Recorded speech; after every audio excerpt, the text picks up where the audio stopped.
Alors bonjour à tous, je suis Sylvie Sinkota, coach et formatrice en coaching 360. Je vous fais cette petite vidéo depuis Agua Natura. C'est un lieu magique ici en Espagne, en pleine nature. Dans mon métier de coach, au quotidien, je rencontre régulièrement des personnes qui n'ont pas le temps de prendre du temps. Or, s'il y a bien une chose où nous sommes tous égaux, c'est le temps. Nous avons 24 heures par jour.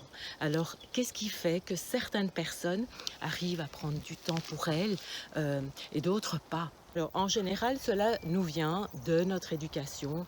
Faire plaisir aux autres pour être aimé, être apprécié, reconnu. Faire plaisir aux autres, c'est génial, mais à force de toujours dire oui aux autres, ce qui se passe, c'est qu'on finit par s'oublier et se dire non à soi en s'oubliant et en oubliant l'essentiel et ce qui est vraiment important. Alors, voici quelques clés pour vous aider à libérer du temps pour vous. Tout d'abord, il y a les choses que l'on doit faire et les choses que l'on veut faire. La première chose, c'est de s'autoriser à faire des choses uniquement pour soi. J'ai le droit, je mérite de prendre du temps pour moi. Ensuite, de mettre vos limites. Et évidemment, ça, c'est pas toujours facile parce que quelquefois, il y a la culpabilité. Alors, comment je pourrais prendre du temps pour moi alors que je pourrais faire ça ou ça pour mes enfants, mon conjoint, mes collègues? Vous est-il déjà arrivé d'accepter de faire des choses alors qu'à l'intérieur de vous, c'était non? Alors, quelquefois, oui, vous le faites pour faire plaisir en n'étant pas vraiment à 100%. Alors, à force de passer à côté des vrais besoins, on peut compenser avec de faux besoins, comme par exemple la nourriture, l'alcool, le tabac, Facebook aussi. Ou alors, on peut également développer certaines maladies qui nous obligent quelquefois à revoir nos priorités. Alors, quels sont vos besoins qui ne sont pas satisfaits? Et pourquoi, au fond, prendre du temps pour soi? En répondant à cette question et en agissant, il se peut que vous donnerez moins aux autres. Moi, j'entends souvent, mais je n'ai pas envie d'être égoïste.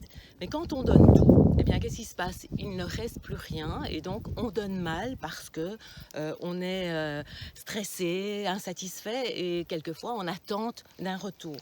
Alors qu'en gardant du temps pour soi, qu'est-ce qui se passe? On donne en qualité et non en quantité. Ce qu'il faut savoir, c'est que quand vous vous faites plaisir et que vous prenez du temps pour vous, vous rayonnez et surtout, vous donnez mieux parce que vous êtes vous-même rempli et satisfait.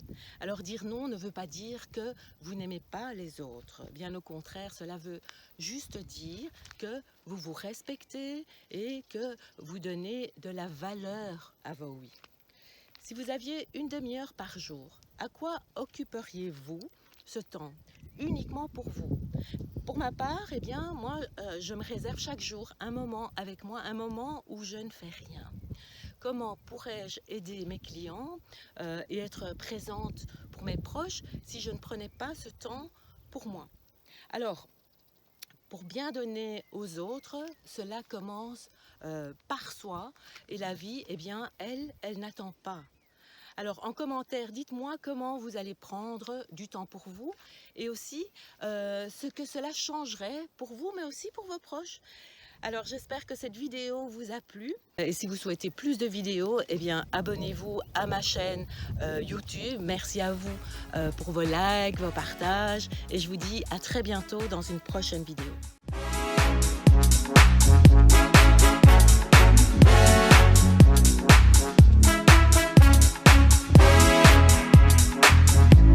Don't hide your emotions.